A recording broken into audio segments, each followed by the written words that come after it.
저희가 지난주부터 해서 이제 아브라함이 죽고 그 아들인 이삭 그리고 그의 손자인 야곱과 에서에 대한 말씀을 듣고 있습니다. 제가 지난주 설교하면서 이제 아브라함 이후에 등장하는 이삭이나 야곱이라고 하는 인물들을 볼 때 우리가 조금 집중해서 한 가지 보아야 할 것이 있다고 말씀을 드렸었어요. 여러분 혹시 뭔지 기억나십니까? 그게 뭔지? 집중해야 될 것이 뭐냐면 하나님께서 아브라함에게 주셨던 약속이 이삭에게도 그리고 그 아들 야곱에게도 유효한가, 계속 그 약속이 이어져 가는가를 저희가 잘 보아야 한다고 말씀을 드렸어요. 오늘 본문에 보면 그 내용이 나오는데요, 같이 한번 보고자 해요. 이삭이 사는 땅에 가뭄이 들었습니다. 그래서 거기서 살 수가 없게 됐어요. 그래서 이삭은 그랄이라고 하는 지역으로 이사를 가게 되는데요, 그때 하나님께서 이삭한테 이렇게 말씀하세요. 본문 2절 말씀, 본문 앞에 나오는데요, 같이 한번 합독합니다. 여호와께서 이삭에게 나타나 이르시되 애굽으로 내려가지 말고 내가 내게 지시하는 땅에 거주하라. 아마도 이삭은 이집트, 애굽, 즉 이집트로 가려고 하는 마음을 갖고 있었던 것 같아요. 왜 이집트로 가려고 할까요? 이삭이 살고 있는 곳이 가나안 땅인데요, 여기는 비가 오지 않으면 물이 없는 곳이에요. 가뭄이 자주 듭니다. 가축을 키우는 목축업을 하거나 혹은 농사를 짓기에는 좀 굉장히 열악한 조건이에요. 거기에 비해서 이집트는 풍요로운 나일강이 흐르는 그런 곳입니다. 그러니까 하늘에서 비가 안 내려도 이집트는 물 걱정이 없는 그런 곳이에요. 그러니까 여러분, 가축을 키우거나 농사를 하는 사람들의 입장에서는 가뭄이 들면 이집트로 가는 게 정답이에요. 그냥 당연히 그렇게 하는 거예요. 아마도 이삭 주변에 살던 많은 사람들도 다들 이집트로 내려갔을 거예요. 아마도 이삭도 이집트로 가야 되겠다는 마음을 갖고 있었던 것 같습니다. 그때 하나님께서 이삭에게 너는 이집트로 가지 말라고 말씀을 하시는 거예요. 이유가 무엇일까? 한 두 가지 정도 이유가 있습니다. 첫 번째는 이집트에서의 풍요로움이 이삭에게는 우상이 될 위험이 있기 때문이에요. 창세기 12장 앞에서 보면 이삭의 아버지인 아브라함도 가나안에서 살다가 가뭄이 들었을 때 이집트로 내려갔던 적이 있어요. 그때 아브라함이 누구를 데려갔냐면 조카 롯을 데려갑니다. 그리고 나중에 다시 가나안 땅으로 돌아오게 돼요. 그리고 조카 롯과 아브라함 사이에 갈등이 생겨서 둘이 헤어지게 됩니다. 그때 아브라함이 조카 롯에게 네가 먼저 땅을 선택해라 우선권을 줘요. 그래서 롯이 어디를 선택해야 될까를 이렇게 둘러보던 그 장면이 창세기 13장 10절에 있는데요, 소돔과 고모라를 선택하는데 이 말씀에 보면 이유가 뭐라고 돼 있냐면 애굽 땅과 같았다 이렇게 말해요. 그러니까 롯은 삼촌 아브라함을 따라서 이집트로 내려갔을 때 그의 마음에 뭐가 남았냐면 이집트 나일강이 주는 풍요로움이 그의 마음에 가득히 남았던 거예요. 거기에 완전히 마음이 뺏겼던 겁니다. 그러니까 다시 가나안에 돌아와서 선택의 순간에 가장 이집트랑 비슷한 곳이 어딘가가 선택의 기준이 된 것이죠. 소돔과 고모라는 당대에 가장 최고로 타락했던 곳임에도 불구하고 롯의 눈에는 그런 것 따위는 별로 중요하지가 않은 거예요. 이게 바로 하나님께서 이삭에게 이집트로 가지 말라고 하시는 첫 번째 이유예요. 이집트의 풍요로움에 빠지면 하나님과의 언약, 하나님과의 관계는 별로 그에게 중요하지 않게 되기 때문이죠. 하나님께서는 지금 이삭을 풍요로움이라고 하는 그 우상으로부터 이삭을 보호하고 계시다는 거예요. 여러분, 마치 아직 분별력이 없는 미성년자 아이들에게 보여주지 말아야 할 컨텐츠를 보지 못하게 하거나 가지 말아야 할 곳에 가지 못하게 하는 데는 이유가 있잖아요. 아직 보호가 필요하기 때문에. 마치 그런 것처럼 같은 원리라고 생각하시면 돼요.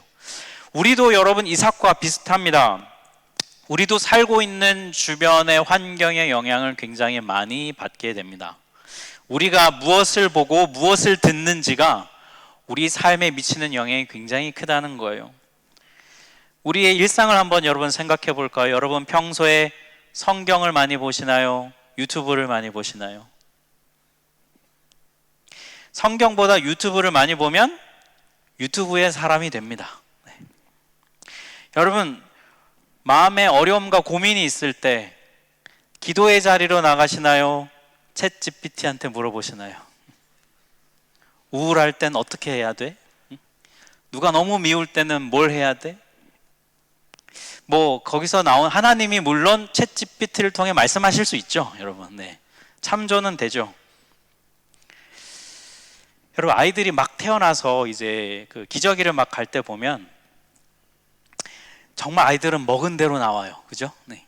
엄마 젖이나 아니면 그 분유를 먹으면 그때 기저귀의 내용과 이유식을 먹고 밥을 먹을 때 여러분 냄새부터 다릅니다. 네. 차원이 달라요. 몸뿐만이 아니라요, 여러분 우리 생각도 똑같습니다. 무엇을 보고 무엇을 듣느냐가 우리 생각을 지배하게 돼요. 여러분, 그것이 어떤 데 드러나냐면 내가 닥친 삶의 나의 문제 앞에서 내가 어떤 선택을 해야 되는 그 순간, 그때 그것이 드러나게 돼요. 내가 뭘 먹었는지, 뭘 들었는지. 말씀과 기도의 자리에서 하나님 앞에 씨름한 사람은 선택의 순간에도 거기로 갈 거예요. 그러나 그렇지 않은 사람들은 분명히 유튜브의 전문가의 얘기나 챗 GPT가 해주는 얘기를 들을 거예요. 그럼 그건 인격이 아니잖아요. 우리가 이런 존재입니다. 우리는 그래요. 그런 거 영향을 받는 사람들입니다. 그래서 하나님은 우리한테 이집트로 가지 말라고 하시는 거예요. 우리 습성을 잘 아십니다. 어떤 분이 책에서 이런 얘기를 합니다. 우리 마음은 우상을 만들어내는 공장과도 같다. 끊임없이 기회만 되면 우리는 우상을 만들어서 그것을 쫓고 따르는 사람들이라는 것이죠. 또 하나님께서 이삭에게 이집트로 가지 말라고 하시는 두 번째 이유가 있어요. 그건 바로 복을 주시는 분은 오직 하나님 한 분이시다, 이거를 이삭한테 가르치려고 하시는 거예요. 오늘 본문 앞 26장 3절과 4절 말씀을 저희 같이 한번 한 목소리로 합독합니다. 이 땅에 거류하면 내가 너와 함께 있어 내게 복을 주고 내가 이 모든 땅을 너와 내 자손에게 주리라. 내가 내 아버지 아브라함에게 맹세한 것을 이루어 내 자손을 하늘의 별과 같이 번성하게 하며 이 모든 땅을 내 자손에게 주리니 내 자손으로 말미암아 천하 만민이 복을 받으리라. 네. 하나님께서 지금 이 구절을 통해 너 이집트로 가지 마라고 말씀하신 다음에 그 이유를 지금 설명하고 계신 거예요. 그 이유의 핵심 뭐냐면 복을 주는 주체가 바로 나야 라고 말씀하시는 거예요. 이삭이 만약에 이집트에서 살면 누가 풍요로움을 준다고 생각할까요? 당연히 나일강이라고 생각할 거예요. 당시 모든 사람들이 그렇게 생각했습니다. 나일강의 신이 우리에게 풍요로움을 준다. 모두가 그렇게 믿었던 시대예요. 그런데 하나님은 이렇게 말씀하시는 거예요. 세상 모든 사람들이 다 그렇게 생각할지라도 너만은 그래서는 안 된다는 거예요. 복을 주는 자는 바로 나라는 걸 기억하라는 겁니다. 그래서 이삭이 정말로 하나님이 복을 주시는구나라는 것을 경험하려면 어떻게 해야 될까요? 그는 이집트에 가지 말고 가나안에 머물러야 되는 거예요.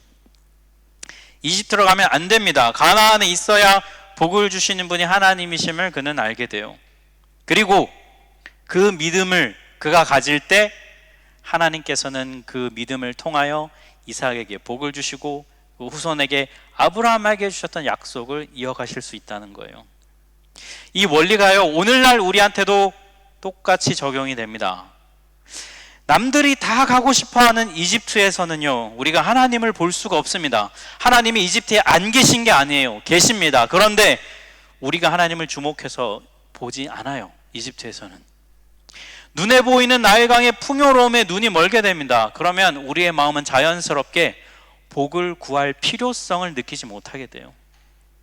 복을 구할 갈망이 없어집니다. 사랑하는 여러분, 가나안이 우리가 살아야 할 곳이에요.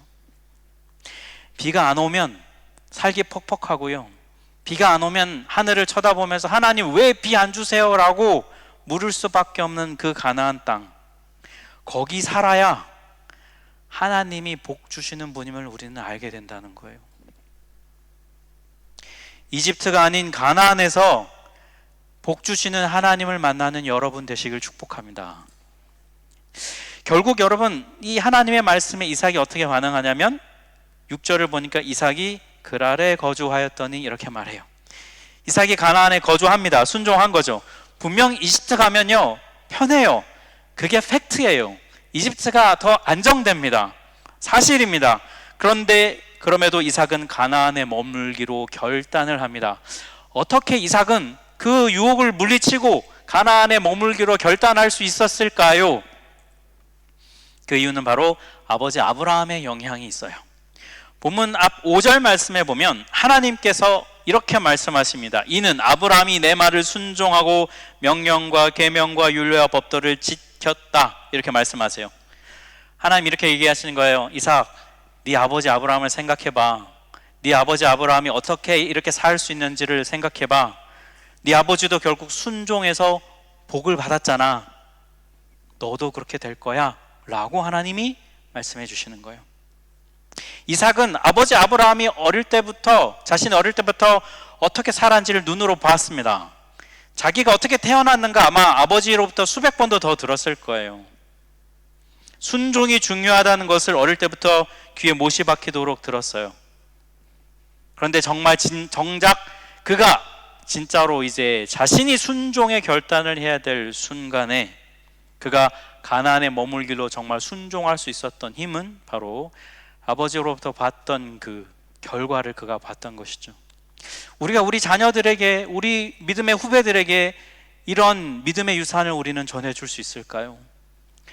우리 부모님, 우리 선배들 봤더니 순종해서 이런 복을 받더라. 우리가 이것보다 더 중요하게 가르칠 수 있는 게 여러분 무엇이 있겠습니까? 우리가 이렇게 순종을 결단하잖아요. 그때가 바로 하나님을 경험할 수 있을 때예요.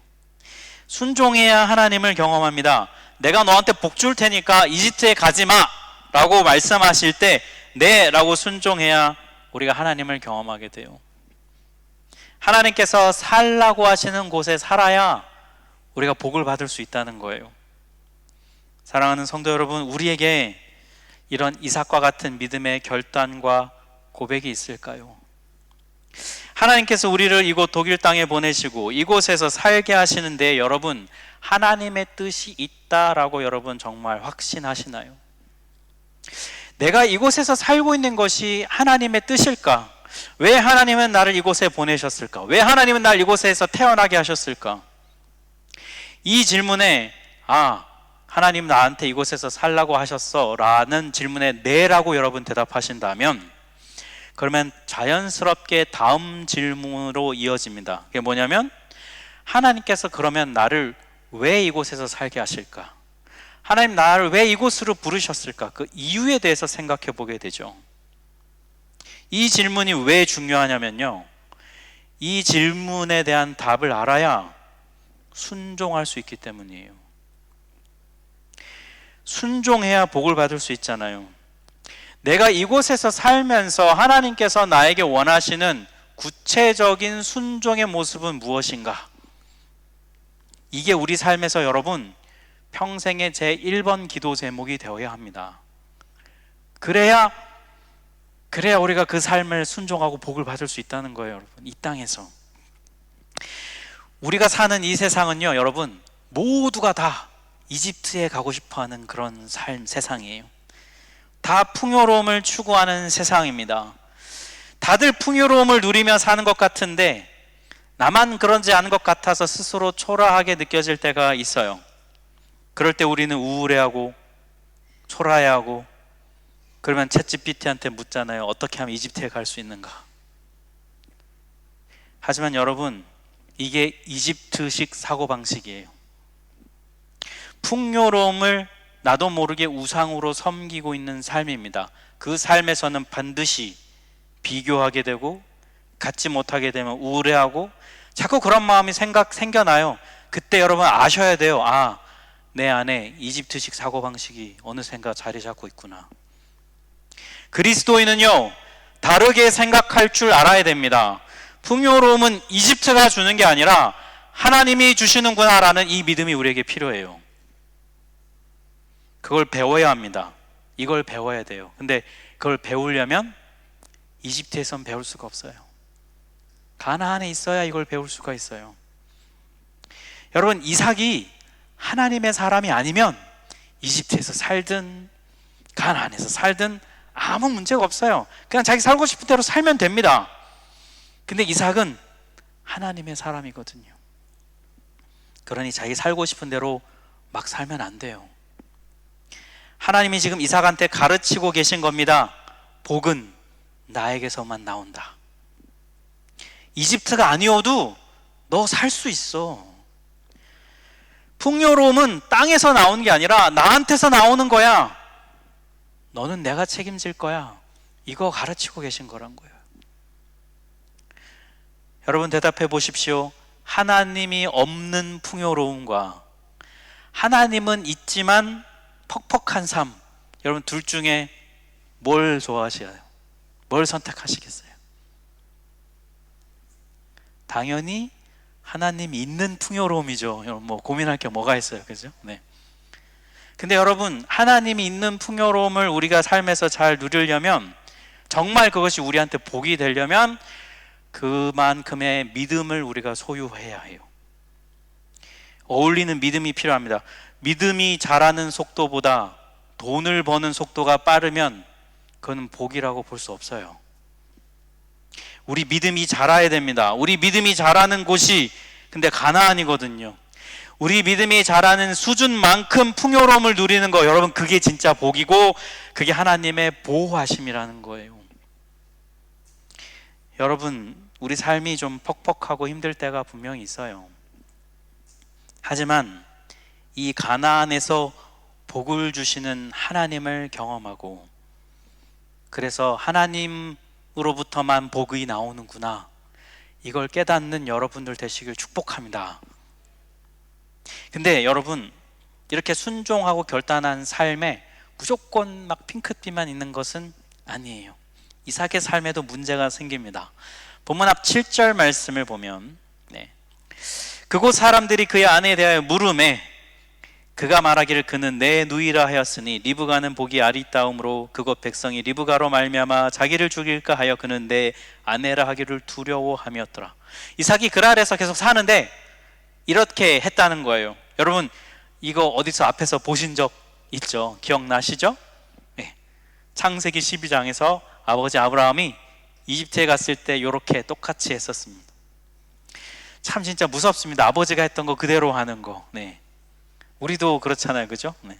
내가 아버지의 저 모습은 닮지 말아야지 하는데 똑같이 하고 있는 우리를 볼 때가 있잖아요. 이삭이 근데 이렇게 했던 이유가 뭐라고 얘기하면 성경이 보니까 두려워서 했다라고 말해요. 실제로 이제 7절 이후부터 이어지는 이야기를 보면요, 그랄 지역 사람들이 리브가에게 별로 관심이 없어요. 그러니까 이삭이 이렇게 했던 이유는 지레 혼자 겁을 먹고 두려워서 이렇게 했다는 거예요, 거짓말을. 결국 이 거짓말이 탄로가 나게 됩니다. 그래서 그랄의 왕인 아비멜렉이 이삭과 리브가가 부부라는 걸 알게 됐어요. 그래서 아비멜렉이 이삭한테 한번 혼을 냅니다. 그리고는 오히려 이삭과 리브가 부부를 보호해줘요. 누구든지 리브가 건드리면 가만두지 않겠다, 이렇게 보호를 해줍니다. 여러분, 이 장면이 좀 되게 아이러니해요. 왜냐하면 이삭이 가진 두려움이라는 거는 부정적인 것이잖아요. 연약함, 부정적인 거죠. 근데 그 결과가 긍정적이에요. 아비멜렉의 보호를 받게 되는 이상한 그런 결과가 나오게 됩니다. 근데 여러분, 이것과 반대되는 모습도 또 있어요. 뭐냐면 좋은 일의 결과가 나쁘게 된 거예요. 자, 그랄 지역에 살기로 결단한 아브라함에게 이삭에게 하나님이 복을 주십니다. 우리 12절과 13절을 같이 한번 합독합니다. 이삭이 그 땅에서 농사하여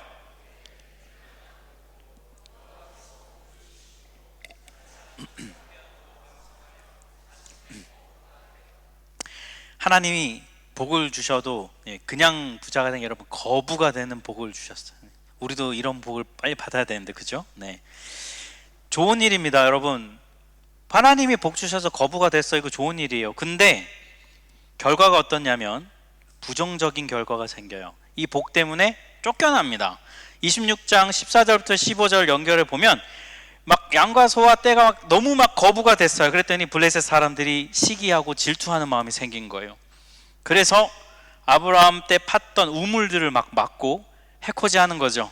그리고 아비멜렉이 뭐라고 하냐면 떠나라 라고 얘기합니다.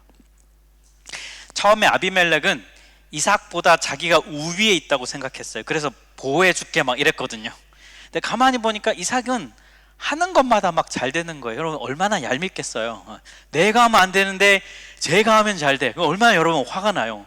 그래가지고 보호해 주겠다 때는 언제고? 가라는 거예요. 쫓겨나는 거죠. 여러분 우리가 사는 세상이 이렇지 않습니까? 달면 삼키고 쓰면 뱉잖아요.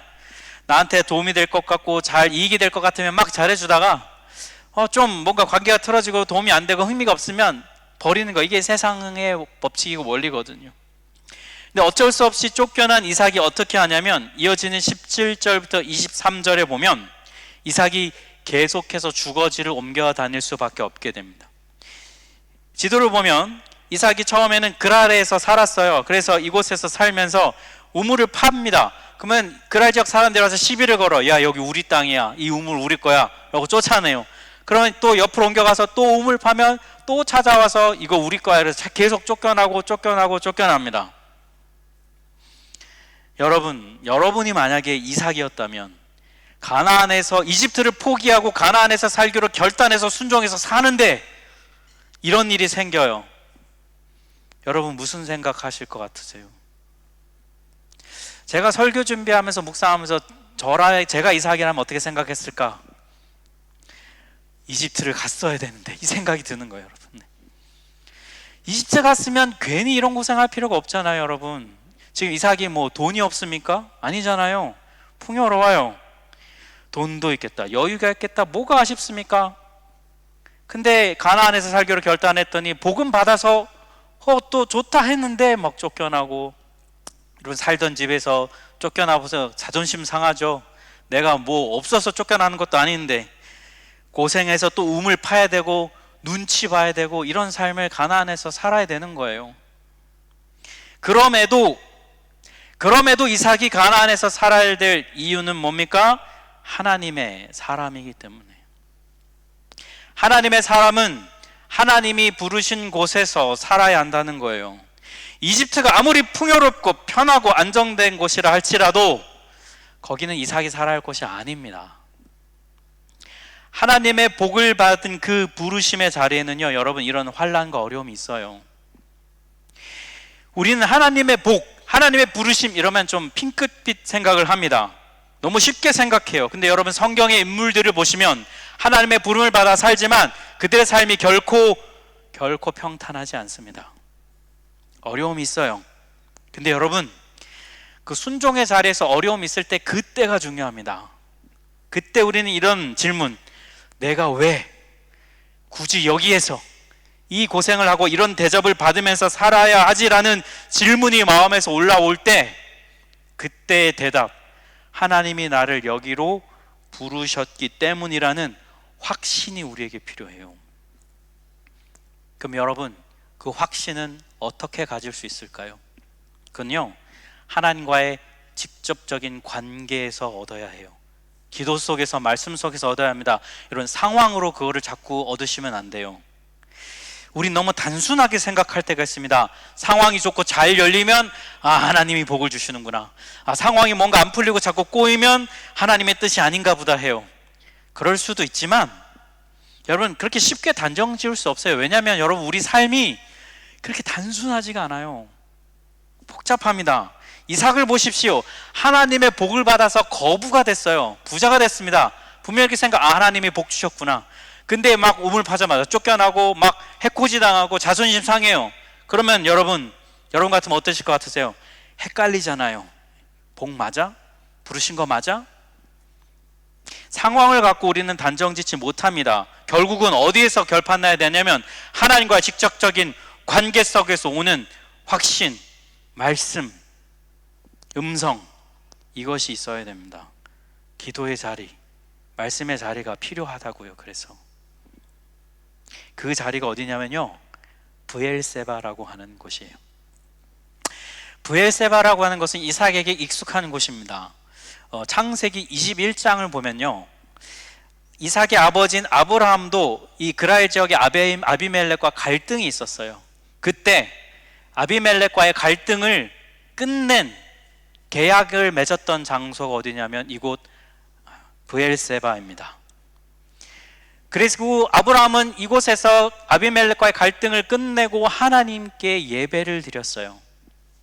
브엘세바는 그런 곳입니다. 이삭이 이곳으로 가는 거예요. 근데 여러분, 이걸 우리가 좀 잘 살펴봐야 됩니다. 여기 브엘세바로 가기 직전에 이삭이 르호봇이라는 곳에서 살아요. 근데 이 르호봇이라는 곳은요, 더 이상 이제 아비멜렉의 사람들로부터 위협이 없는 곳이었어요. 더 이상 우물을 뺏기지 않습니다. 그래서 이삭이 뭐라고 하냐면, 이제 하나님이 여기서 우리를 평탄하게 살게 하시는구나, 이렇게 말을 해요. 그러면 뭐예요? 르호봇에서 그냥 잘 살면 되잖아요. 문제가 해결됐잖아요. 근데 이삭은 거기서 살지 않고 브엘세바로 이동을 해요. 왜 이동을 했을까요? 하나님께서 가나안에서 살라고 해서 살긴 하는데 이삭도 여러분 쉽지가 않은 거예요. 말씀에 순종해서 살지만 순종의 여정이라는 것이 여러분 결코 평탄하지가 않아요. 그래서 이삭은 아버지 아브라함이 모든 갈등을 끝내고 하나님을 예배했던 브엘세바로 가는 거예요. 왜요? 하나님의 위로하심과 하나님의 은혜가 이삭도 필요했기 때문에, 하나님을 만나고 싶어서. 르호봇에서 모든 문제가 해결됐으니까 평탄한 것 같지만 가나안에서의 삶은 여러분 그게 전부가 아니에요. 상황이 해결되는 게 전부가 아니라 가나안에서 우리에게 필요한 것은 바로 하나님이거든요. 하나님께서 그런 이삭의 마음을 아시고 23절을 보니까 이렇게 말씀해 주십니다. 우리 23절을 같이 한번 합독합니다. 이삭이 거기서부터 브엘세바로 올라갔더니 그 밤에 여호와께서 그에게 나타나 이르시되 나는 내 아버지 아브라함의 하나님이니 두려워하지 말라. 내 종 아브라함을 위하여 내가 너와 함께 있어 내게 복을 주어 내 자손이 번성하게 하리라 하신지라. 이삭이 르호봇에서 아무 문제 없이 살 수 있지만 브엘세바로 하나님을 만나고 싶어 갔더니 하나님이 어떻게 하십니까? 그 밤에 올라갔던 브엘세바로 도착한 그 밤에 하나님이 말씀해 주세요. 두려워하지 마라. 하나님은 우리를 브엘세바에서 만나주세요. 우리를 그냥 내버려 두시지 않아요. 네가 순종하는 게 당연하지 라고 우리를 방치해 두시지 않습니다. 우리가 순종하는 그 삶의 자리로 하나님은 우리를 찾아와 주시고 우리를 위로해 주세요.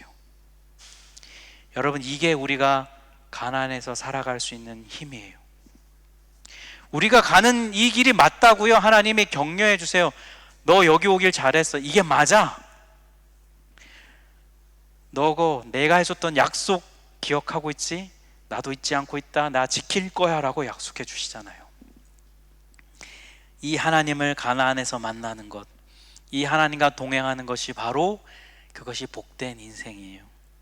근데 이 복은 가나안에서만 누릴 수 있는 거예요. 자신을 이렇게 찾아오신 하나님께 이삭은 어떻게 반응합니까? 25절 말씀을 같이 한번 합독하겠습니다. 이삭이 그곳에 제단을 쌓고 여호와의 이름을 부르며 거기 장막을 쳤더니 이삭의 종들이 거기서도 우물을 팠더라. 하나님께 이삭은 예배합니다. 이집트처럼 편안하고 안락한 풍요로움은 없지만 그럼에도 하나님이 주신 복에 감사하고 예배해요. 그리고 뭘 하냐면 거기서도 우물을 파요. 이게 무슨 뜻일까요? 주어진 일상을 살아내겠다는 거예요. 또 여기서 이곳은 내가 살아갈 곳이라는 것입니다. 그곳에서 순종의 씨름을 또 하는 것이죠. 주어진 일상을 감당해내는 거예요. 사랑하는 성도 여러분, 복은 하나님에게서만 옵니다. 눈에 보이는 것, 당장 손에 잡히는 것, 세상 사람들이 다 저기가 맞아 라고 말하더라도 우리가 기억해야 될 거는 나는 하나님의 사람입니다. 하나님의 사람은 하나님이 부르신 곳에서 살아야 한다. 그 자리에 어려움이 있지만 그러나 동시에 은혜가 있고 위로가 있다. 하나님은 여기서 나를 돌보신다. 이게 바로 복받은 인생이다. 이 믿음이 우리에게 필요한 거예요. 세상이 주는 풍요로움보다 조금 힘들지만, 어려움이 있지만 하나님이 주시는 복을 누리며 가나안에서 살겠다고 결단하는 여러분 되시길 주님의 이름으로 축복합니다. 같이 우리 찬양하겠습니다.